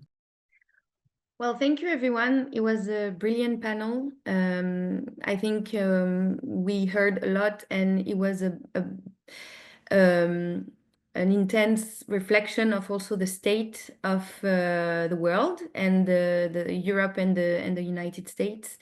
So thank you very much for that. I don't want to take too much time because we are tight on schedule. So let's move on to the PowerPoint presentation of Agatha.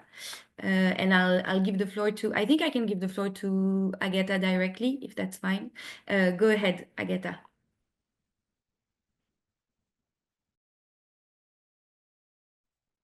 Thank you so much, Juan. I will not have a presentation. I will just have a short snapshot analysis of what happened in Poland. Thank you so much for having me today here. And once again, many congrats on this wonderful discussion and the fantastic report that you have just published. I am honored to speak on a topic that reflects our shared commitment to the LGBTI rights in Europe and offer a very, very brief overview of our work in Poland. As many of you know, over the past decade, LGBTI plus people in Poland have faced growing hostility, which included hateful rhetoric, political scapegoating, and unfortunately and sadly, exclusionary policies, both at national and local levels. And today I would like to share with you how the institution that I represent, the Human Rights Commissioner Office, has risen to this challenge. I would like to focus on two key aspects of our work, which was the strategic litigation, as already mentioned by Krzysztof earlier today, and consistent support for LGBTI plus rights. As many of you know, between 2019 and 22, several local governments in Poland, mainly municipalities and provinces, adopted resolutions declaring themselves as LGBT-free zones. This term implied that LGBT individuals or the promotion of LGBTI rights was simply unwelcome in their community, and it came as a great shock, something that you, Ilaria, mentioned, that it was something that we could not imagine happening in a democratic society. While many people argued that these resolutions were purely symbolic and not binding in the legal sense, for us, for our equality body, it was very obvious that the impact that these resolutions have was real. And it was sadly to stigmatize and marginalize LGBTIQ individuals in Poland. And the Human Rights Commissioner's Office took very decisive action, and we lodged 15 formal complaints with administrative courts. Our goal was very clear: to demonstrate that the LGBT-free zones resolutions had real harmful effects on communities, and to challenge them as violations of the Polish constitution, but also international human rights standards. And the path to justice was unfortunately very long and quite rocky, but there were some important victories, and I am very happy to tell you that one by one, administrative courts ruled that these resolutions were adopted without a legal basis and were a gross violation of the law. What is equally important is that the courts confirmed that this resolution created a hostile, degrading, and intimidating environment for LGBTI plus people, and also increased potentially the risk of violence towards them. And this was a crucial recognition. and the reminder that a strategic litigation can be useful and can roll back the discrimination and protect the dignity of LGBTI plus persons. But unfortunately, the story did not end there, and there was another lesson that we learned from these dark times in Poland. Shortly after LGBT-free zones were being repealed by the administrative courts, some provinces and municipalities decided to adopt resolutions known as local family rights charter. These charters were worded differently. They did not refer LGBT individuals, but instead, they were presented as efforts to strengthen families and promote traditional values. But in practical terms, it was very clear for us that the charters indirectly targeted LGBTI individuals and non-traditional family structures. And this is something that showed us once again that our efforts to LGBTI plus rights cannot be one-off and cannot be reactive. We need to do more. We need to be steady, and our commitment needs to be continuous. And I think that this is something that Kieran said very nicely, that in this difficult times of crisis, when we are backsliding, and as Ilaria said, when the democratic values are at stake, equal treatment bodies have a very special role to play, because they need to show that LGBTI people are not alone. And we also need to work together and put this institutional pressure so that we can achieve a meaningful change. This brings me to the end of my very, very short intervention, and I hope that these practical examples from Poland and from our dark times bring some reassurance that even in the most difficult circumstances, equality bodies, civil society organizations, and international stakeholders can support each other and can overcome even the most difficult challenges. Thank you so much. I hope I didn't take too much time. Thank you so much, Agatha. This was great. And as you said, I think we needed a little bit of hope and a little bit of something positive to conclude the day. So I want to thank you very much for sharing the good practices of the Commissioner for Human Rights in Poland. And I also want to thank my colleague Moana for moderating our last panel, and of course to all the panelists, and for the great, worrying but necessary discussions that took place. So now I want to give the floor to my colleague Mattia Concas for the concluding remarks of today's webinar. Before I do that, once again, I want to thank everyone for participating, and thank all the speakers and all the panelists for the great contributions. So Mattia, now the floor is yours. So thank you very much, Chiara, and thanks very much, everyone. Today indeed has been a very packed day, so please bear with me as I try to sum up these very rich discussions. I believe that as we come to today's webinar end, one thing is pretty clear. We are operating in an increasingly challenging environment for LGBTIQ plus rights across not only in Europe, but as we have heard, also in the US, in the UK, and of course in the rest of the world. So one key takeaway from today, I believe, is that our collective work matters more than ever. What we have heard from quality bodies, from CSOs, EU institutions, individual experts, reinforces the urgency to keep working and challenging the sometimes discriminatory heteronormative political and policy frameworks in which we live in, and in which, of course, individuals belonging to the LGBTIQ plus community have to navigate. So this morning, we began with a strong reminder from the EUFRA and the data they collected in their third annual survey. This has shown clearly that LGBTIQ plus equality in the EU is at a crossroads. Despite years of advocacy and some positive developments, discrimination and exclusion remain daily realities for too many queer people. and especially for those at the intersection of multiple forms of oppression. And this is what has been defined as a paradox. And of course, we need to work together to overcome it. We learned from the Equinet reports, the FRA report in today's testimonies, as from Malta, for example, that discrimination is not limited to a single field. It cuts across schools, workplaces, healthcare, housing, and public life. So harassment and violence against the LGBTIQ+ community is still dramatically high, and bullying at school is increasing. People with disabilities, racialized individuals, and those facing financial hardships experience compounded discrimination. This is why it's also very clear that adopting an intersectional approach is not just recommended, but is essential. And the testimony, I think, from Marine from EDF about LGBTIQ+ persons with disability made this point quite powerfully.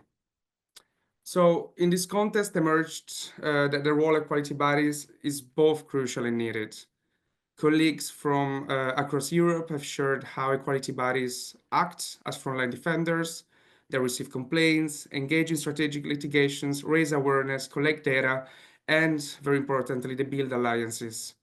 But we also know that not all equality bodies have the same mandates, powers, independence, or resources.